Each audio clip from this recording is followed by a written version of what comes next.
Olá, ouvintes! Sejam todos muito bem-vindos e muito bem-vindas ao podcast Conceituados. Esse programa é uma oportunidade de receber dicas rápidas sobre o uso dos mapas conceituais. E para dar as dicas para a gente, o professor Paulo Correia, diretamente da USP, para o nosso podcast. Se você não sabe quem é o professor Paulo, corre lá no nosso primeiro episódio para conhecer a nossa equipe. Olá, professor, tudo bem? Tudo bom, Isabela? Professor, o tamanho de um mapa tem relação com a qualidade? Olha, essa é uma pergunta muito interessante, porque todo mundo que começa a fazer mapa conceitual quer mostrar o quanto que a pessoa sabe, né? Um mapeador, ele quer mostrar o quanto que ele sabe de um determinado tema, sobretudo se quem pediu o mapa é o professor. Então aí ele tem uma vontade de colocar tudo que ele sabe no mapa, porque a expectativa dele é que quanto mais coisa tiver no mapa, mais ele mostra que sabe, mais ele vai agradar o professor, né? Porém, o mapa e o tamanho do mapa, ele não tem muito a ver com a qualidade, não. Porque a gente tem que lembrar que a pergunta focal é o elemento que vai delimitar aquilo que é relevante e aquilo que não é relevante para colocar no mapa. Então, é claro que no começo a gente faz mapas bem grandes, faz mapas sobre temas que a gente gosta, mas com o passar do tempo e um pouco de prática, a gente começa a perceber que mapear um tema com um único mapa é praticamente impossível. Então é melhor a gente pegar um tema que a gente goste, por exemplo, mapas conceituais, né, que é o meu caso, ou futebol, ou carnaval, ou qualquer outro assunto que o nosso ouvinte goste, e ao invés de ele fazer um grande mapão, ele faça mapas menores respondendo a várias perguntas focais, né? Então, no meu caso, eu poderia fazer um mapa para responder o seguinte: o que são os mapas conceituais? Aí eu poderia fazer um segundo mapa para responder porque os mapas conceituais ajudam na aprendizagem.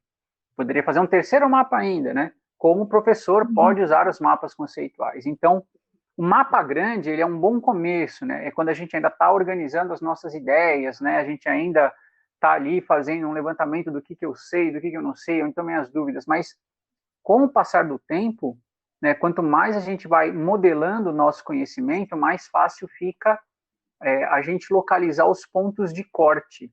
E no caso do mapa conceitual, esses pontos de corte são dados pelas perguntas focais. Entendi, como se a gente fosse afunilando para direcionar o nosso mapa para o tema. Na verdade, esse afunilamento, ele é a partir de um tema que a gente vai descobrir que é muito grande, né? Teve uma vez que eu pedi um mapa conceitual de química orgânica, né, para os alunos, né, só para ver que eu também já fiz essas coisas, né? E só que a química orgânica é muito extensa. E aí tiveram alguns alunos que fizeram os mapas gigantes. Só que o mapa gigante não ajuda nada. Por quê? Porque ele é tão grande, tão grande, tão grande, que a gente não consegue se valer do aspecto visual dele.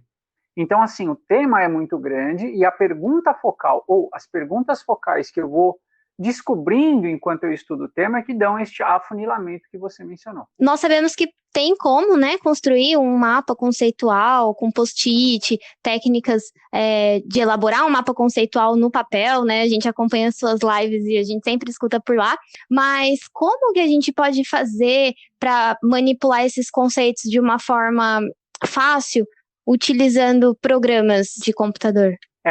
Assim, tem uma diferença, Isabela, muito importante, né? O mapa manuscrito, ele é muito importante, sobretudo para quem gosta de organizar as coisas no papel, de ver no começo. Só que é o seguinte, né? Eu, por exemplo, adoro fazer mapa no papel, com caneta colorida.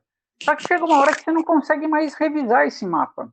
Chega uma hora que você vai revisar um mapa, você começa a pensar assim, nossa, eu vou ter que pegar uma outra folha em branco e organizar tudo de novo desde o começo. Sim. O mapa manuscrito, ele tem essa desvantagem. Então, assim, é muito mais rápido, eu tenho uma folha em branco aqui do meu lado, eu começo a rabiscar meu mapa.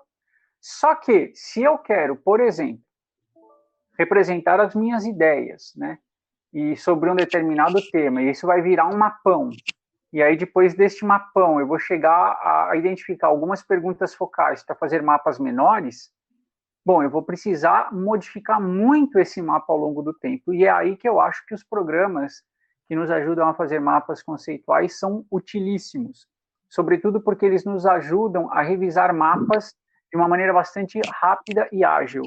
E entre todas as opções que eu conheço, eu recomendo o CMap Tools. O O SMAP-TOOLS é um programa que foi desenvolvido no IHMC, nos Estados Unidos, sob a supervisão constante do Joseph Novak, que é o principal proponente, né, criador dos mapas conceituais, e ele, juntamente com Alberto Canhas, que é um grande desenvolvedor dos mapas e do próprio SMAP-TOOLS, eles fizeram um programa excelente, fácil de usar e, o mais importante, gratuito, para que todos os interessados possam fazer seus mapas e editar os mapas de uma maneira bastante fácil e rápida, né? Eu costumo comparar o SMAP-TOOLS com os editores de textos que a gente tem nos nossos computadores. Você vai escrever um texto manuscrito, e aí você dá para alguém ler, e esse alguém fala, olha, lá na segunda linha, você podia incluir uma frase, né? A gente vai pensar assim, nossa, eu vou ter que mexer em todo o meu texto manuscrito. Se for no editor de texto que a gente tem no computador, você vai lá, coloca a frase, e rapidamente isso está resolvido. Então, assim, é muito importante a gente também considerar os mapas digitais, ou seja, esses que a gente faz com auxílio de programas, porque eles são muito mais facilmente revisados, além de eu poder compartilhar com as pessoas também com maior facilidade. Professor, e qual que é a importância de compartilhar o mapa? Compartilhar o mapa é essencial para que alguém diga quais são os vícios, os erros que eu tenho e que eu mesmo não percebo. Então, se você imaginar assim, vamos pegar um mapeador, ele vai fazer um mapa sobre um tema que ele domina, ele começa, de repente esse mapa explode, ele fica grandão, porque é um mapa de um tema muito amplo, aí ele identifica 2, 3 perguntas focais, ele começa a organizar esses 3 mapas menores, ele revisa os mapas, e aí ele acha que está tudo 100%, ele achou que ficou incrível. E isso acontece por quê? Porque o mapeador fez o melhor que ele pode. Mas isso não quer dizer que ele não está livre de ter erros conceituais. Então é nesse momento que compartilhar os mapas com outras pessoas permite ao mapeador descobrir isso que eu estou chamando de vício, essas lacunas que eu mesmo não sei se eu tenho. Eu só vou descobrir se eu tenho se eu pegar o meu mapa conceitual e der para você olhar. E de repente você vai falar assim, nossa, tá incrível, mas tá faltando aqui, você poderia pôr também. Você já pensou em fazer sobre um outro tema, porque é o contrário desse, ou ele tem a ver com esse? Então, mostrar os mapas da gente é uma maneira da gente mostrar como nós organizamos o nosso conhecimento sobre um determinado tema. E ganhar, né, o feedback de alguém que está de fora, ou seja, de uma outra pessoa, é valiosíssimo para que eu tenha ainda mais certeza de que o meu mapa conceitual está bom, está bem feito, está claro e cumpre o papel a que ele se presta. Incrível, professor. Então, pessoal, nada de fazer mapão. Existem programas que te ajudam na elaboração de mapas conceituais. O professor deixou a dica do SMAP-TOOLS, que é um programa gratuito, e ter uma visão externa para ajudar na sua evolução da técnica de mapeamento sempre. Muito obrigada pelas dicas de hoje, professor. Agora é só praticar.